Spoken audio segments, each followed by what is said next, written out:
សម្រាប់អត់មានថាពីក្រៅពីនោះថែមទៀតមកនេះពេលនេះក្នុងនាមជាប្រជា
នេះសំគ្រាម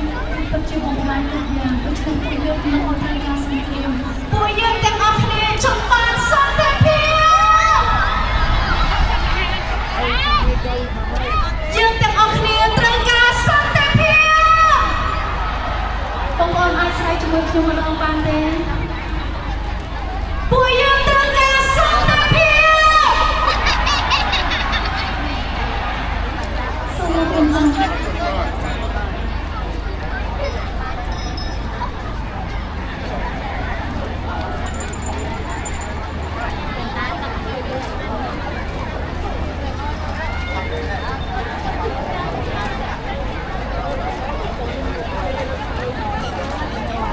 យើងត្រូវ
អ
ជីវិតតែក៏រអរិយាប័ត្រ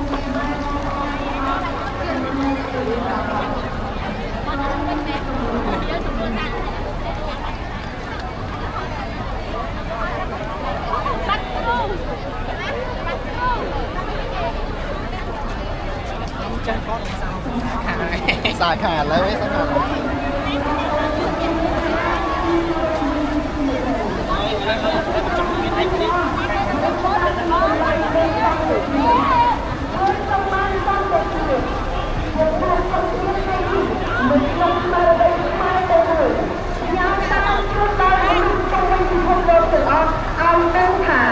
ប្រជាជនកម្ពុជាស្រឡាញ់សន្តិភាពប្រជាជនកម្ពុជាត្រូវការសន្តិភាពអាយដល់មកជួបលោកស្រីនៅក្នុងការរបស់ទីក្រុងនៃទីមេត្រីជាបន្តសូមអញ្ជើញទស្សនាវីដេអូចម្រៀងសំឡេងខ្មែរ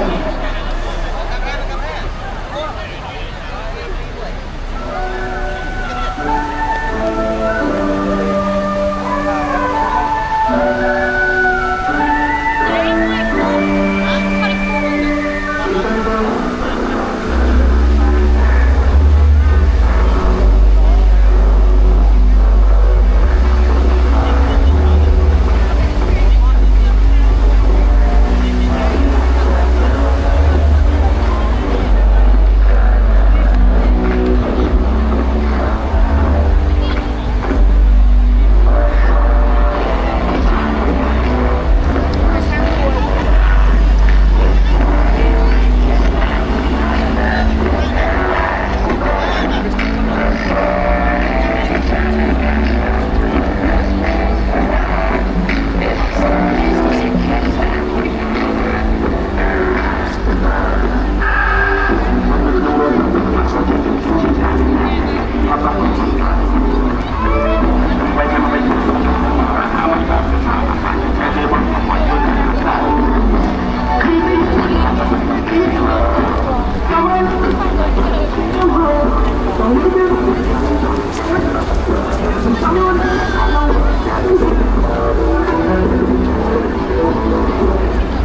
ជនណាម្នាក់ដែលចង់រឹតគិតខ្លួនចាក់ចេញពីលំនៅឋានដ៏ល្អប្រពៃរបស់ខ្លួនទាំងកណ្ដាលយប់នោះទេហើយក៏គ្មានកុមារណាម្នាក់ចង់រឹតចេញពីសាលារៀនរបស់ខ្លួននោះដែរយើងទាំងអស់គ្នាត្រូវការសន្តិភាពយើងទាំងអស់គ្នាស្រឡាញ់សន្តិភាពហើយយើងទាំងអស់គ្នាដង្ហែឲ្យពិភពលោកមើលឃើញថាប្រជាជនកម្ពុជាត្រូវការតែសន្តិភាពអាយដាមលោកជំទាវលោកស្រីពុកម៉ែបងប្អូនទាំងអស់ជាទីគោរពនិងជាទីមេត្រីជាបន្តនាងខ្ញុំមានកិត្តិយសសូមគោរពអញ្ជើញអាយដាមហ៊ុនម៉ាណីប្រធានសហភាពសហព័ន្ធយុវជនកម្ពុជាថ្លែងសន្ទរកថាសូមគោរពអញ្ជើញ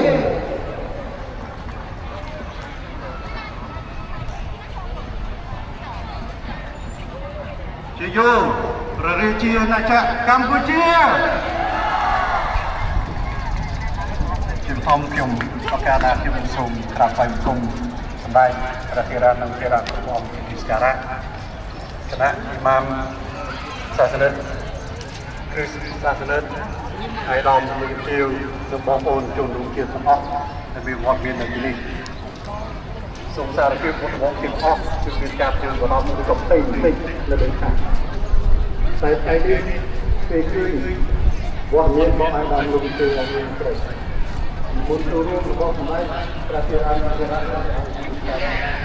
ដើម្បីគឺបានបងប្អូនជនជាតិដែលមានវត្តមាន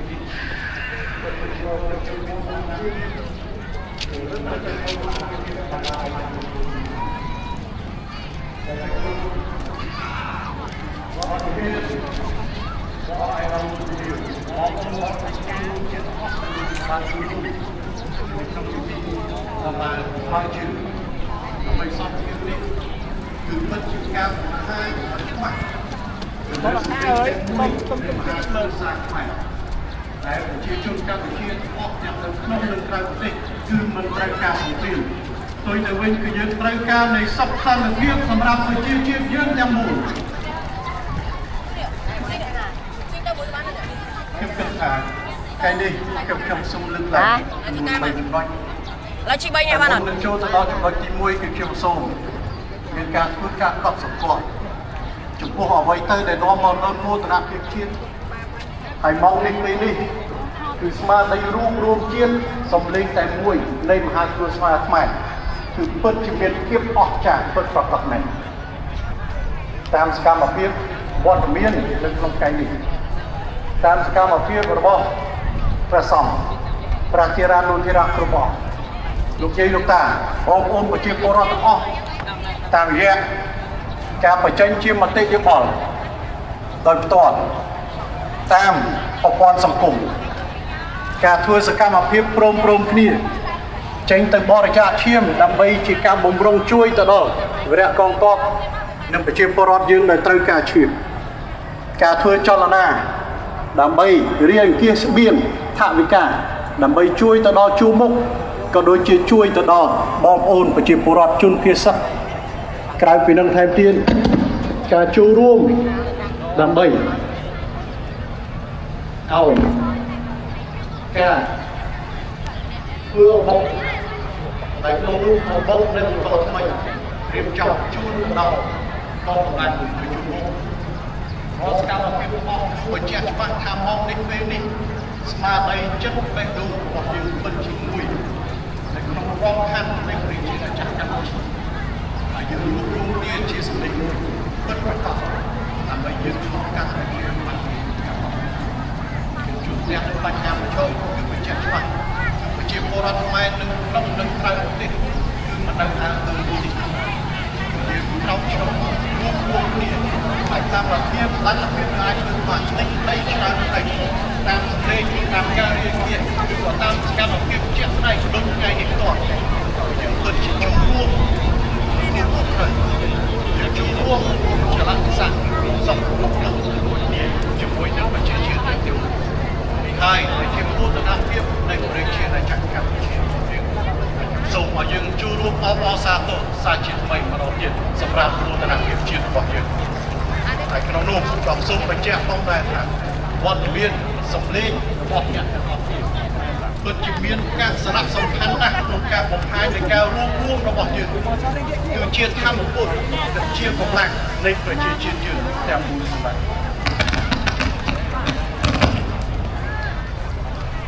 ពីទីនេះក្នុងនេះខ្ញុំសូមឆ្លៀតឱកាសក្នុងការបង្ហាញនៅមនុស្សជាតិណាអរគុណនិងធ្វើការដឹងគុណចំពោះថ្នាក់ដឹកនាំគ្រប់ជាន់ថ្នាក់ទាំងអស់ទាំងថ្នាក់ជាតិនិងក្រោមជាតិជាពិសេសតែម្ដងសម្ដេចអគ្គមហាសេនាបតីជួនសែននិងសម្ដេចមហាបវរទឹកដីទីក្រុងព្រៃតែកំពុងតែតាមដាននយោបាយចិត្តដាក់គ្រប់ពេលវេលានិងគ្រប់វិធានទាំងអស់ទៅលើសកម្មភាពដែលកើតឡើងនៅក្នុងសមរភូមិហើយនឹងគ្រប់វិធីក្នុងនោះក៏មានជនពិសេសសពរបស់បងប្អូនជនពិសេសគ្រប់គ្នា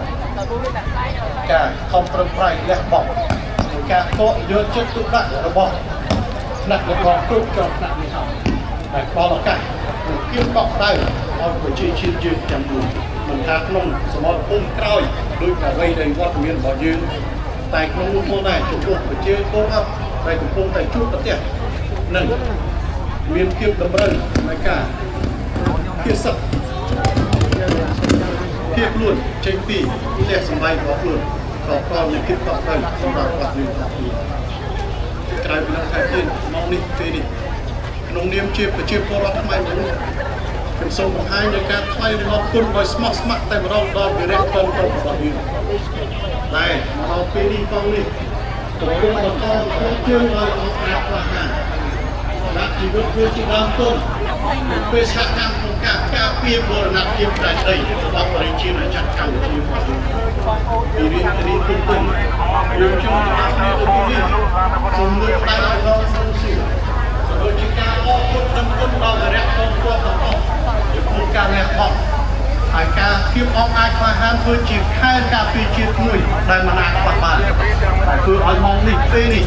វាសកម្មក្នុងការការពារបូរណភាពដែនដីគឺទទួលបាននូវភាពរឹងមាំសម្រាប់បរិយាកាសនៃកម្ពុជារបស់មកនេះពេលនេះខ្ញុំគិតថាបងប្អូនប្រជាពលរដ្ឋបានស្ដាប់ហើយបានស្គាល់អំពីវាជាច្រើនហើយជាពិសេសទឹកចិត្តនៃការលះបង់របស់អ្នកគ្រប់គ្រងតែក្នុងនោះពាក្យដែលយើងបានលើកជាបន្តជីវិតជួនជាតិគេជួនអ្នកម្ដាយគឺវាបានឆ្លុះបញ្ចាំងច្បាស់សម្រាប់អ្វីទៅដែលយើងឆាន់ផ្ទះក្នុងការលះបង់របស់វីរៈកងទ័ពរបស់តាមឃើញក្រៅពីនោះតែទៀតមានចំណុចជាច្រើនដែលយើងចង់តែក្នុងនោះខ្ញុំជឿជាក់ថាក្នុងនាមជាប្រជាពលរដ្ឋខ្មែរក៏បានឃើញសារចុងក្រោយរបស់បងរុនតារាបានលើកដល់ថាប្រកាសថារត់ទៅផ្ទះទៅតែរត់ទៅម៉ែអាអីគេអាសាណាបងប្អូនយើងទីនេះតាមផ្ទះទុកខ្សែក៏